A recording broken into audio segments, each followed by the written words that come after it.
Hey, Vsauce, Michael here. Mimas is one of Saturn's cutest moons. Its entire surface area is about the same as Spain, but its giant crater makes it look like the Death Star. And when NASA made a temperature map of Mimas, they found that the warmest regions, shown here in yellow, resemble Pac-Man eating the crater like a dot. I learned about Mimas while surfing the World Wide Web like a true internet.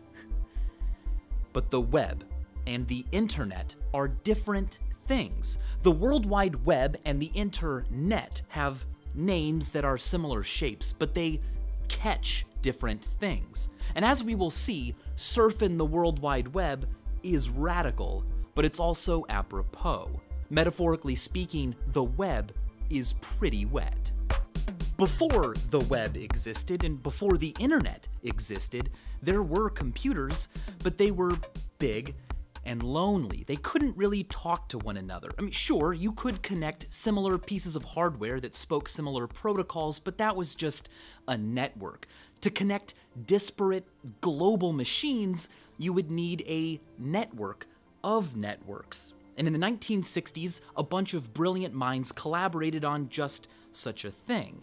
Now, at the time, the phone companies weren't very interested, and because no single institution could foot the entire responsibility and computing power needed for dedicated lines, well, more innovative and efficient methods were used. A system spanning many nations is international, so a system spanning many networks is an internetwork. It wouldn't be until 1974, in this very document, that the word internetwork would be officially shortened to what we use today, internet. On October 29th, 1969, exactly 100 days after we first landed on a distant rock across space, we first landed a letter on a distant screen across the internet. Leonard Kleinrock and a team at UCLA decided to send the word login to a different model of computer at Stanford. They sent the L and it arrived. They sent the O and it arrived. And then the system crashed. But still, the first message sent over an internet was a big deal. On a list of technological achievements, it would rank quite high, even though it was literally low. Fast forward 2 decades. CERN is working on a lot of different projects with different people and technologies. To figure out who or what is doing what, you can just look it up on the internet. But the way information was organized on the internet was illogical, based on hierarchies, linearly. It was lame, and this annoyed a guy named Tim Berners-Lee. You see, you could follow a tree for a really long time only to reach a person or technology involved in some other project, and for information on that, you'd have to go back to the beginning and start all over again. So, in March of 1989, Tim Berners-Lee wrote a powerful paper simply titled Information Management, a Proposal. He argued that notes with links, like references between them, is far more useful than a fixed hierarchical system. Instead of trees, Berners-Lee was proposing a web. Webbed systems that connect documents in nonlinear ways already existed. They were called hypertext. But Tim Berners-Lee officiated the marriage of hypertext webs and the internet to produce a web that was worldwide. It was the vast, connected, logical, and useful partnership needed to make the internet the most quickly adopted form of communication in our species' history. The internet connects participants.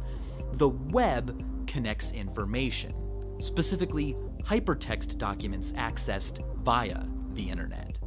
You can see the computer Tim Berners-Lee created the World Wide Web with in the London Science Museum. 25 years ago, if you had unplugged this computer, you would have literally shut down the entire web. The first website was info.cern.ch. Today, it provides a simulator that allows you to view the web as it appeared as a baby. We've come a long way since this. If you really want your mind blown, check out 1 Second on the Web. You can see how many Facebook likes, tweets, and even emails are sent every second, and how many have been sent since you first opened the page. Isaac Asimov once said that Earth should have been named Ocean, because the sea is its dominant feature. Our oceans are vast, and dangerous and deep and mysterious, so it's no mystery that when people needed a metaphor to describe the internet and the seemingly endless and often uncharted web of hypertext it delivered, they ran for the sea. We surf the web, navigating streams of data. There are pirates and floods and fishing. Even blogs and vlogs have their linguistic origins in logs, records originally kept by captains at sea. Like liquid water, the web is a phenomenal solvent. It makes material widely accessible and available. It has been estimated that every web page is an average of only 19 clicks away from every other web page. Like our oceans, the web is really just one global sea. And like our oceans, the web is an ecosystem we need to be careful to protect. It is flexible and flowing, and as we are finding out, the web, like liquid water, is something you can see yourself in. In the 1990s, Douglas Rushkoff coined the term screenagers to describe a generation that for the first time ever was growing up to think that images on screens weren't just something to passively stare at, but instead were something to be manipulated. Well, today, it's even more extreme. The tools and connectivity provided by the web allow us to think of images on screens not just as things to manipulate, but as things to project our own identities onto. Not everyone who does this is a professional storyteller, or acclaimed poet, or coherent. But content aside, hyperlinked webs of human expression are incredibly rich environments, and they exercise the brain. More so than books? Well, for the sake of argument, let's read from Everything Bad is Good for You, a book by Steven Johnson. Now, in this passage, he imagines a world in which books were invented after video games and the World Wide Web. Kids everywhere are starting to read these newfangled books, and teachers and parents are concerned. He imagines they might say something like this.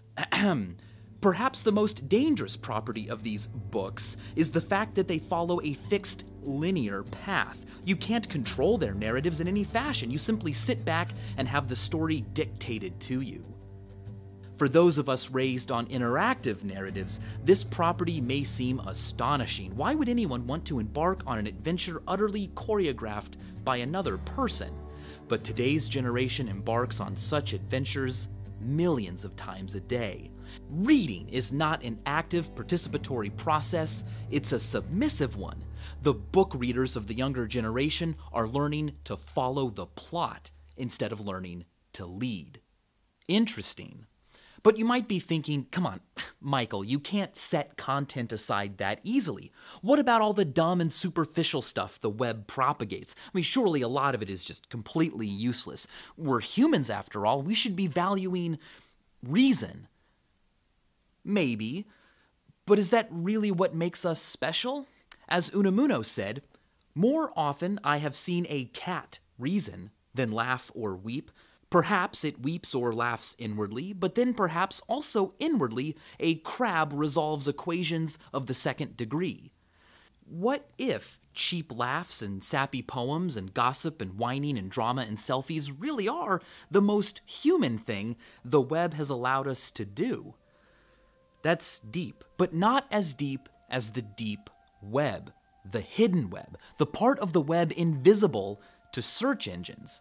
Now, most of this stuff is innocuous content hidden behind paywalls or password protection or dynamically created web pages.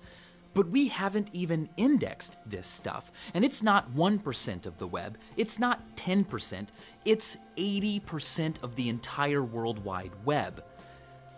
The web is a deep ocean, and we are frantically making waves in it. For instance, take a look at real-time emoji usage on Twitter, and say a few words of encouragement to the least popular emoji. We are also exploring the web frantically. It's an entirely new frontier. Every single day, Google receives 500 million search queries it has never been asked before. Where will all of this exploration lead?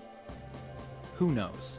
But to go back to our metaphor, the very same suits we built to explore the depths of the ocean inspired and enabled the suits we would later use to go beyond Earth.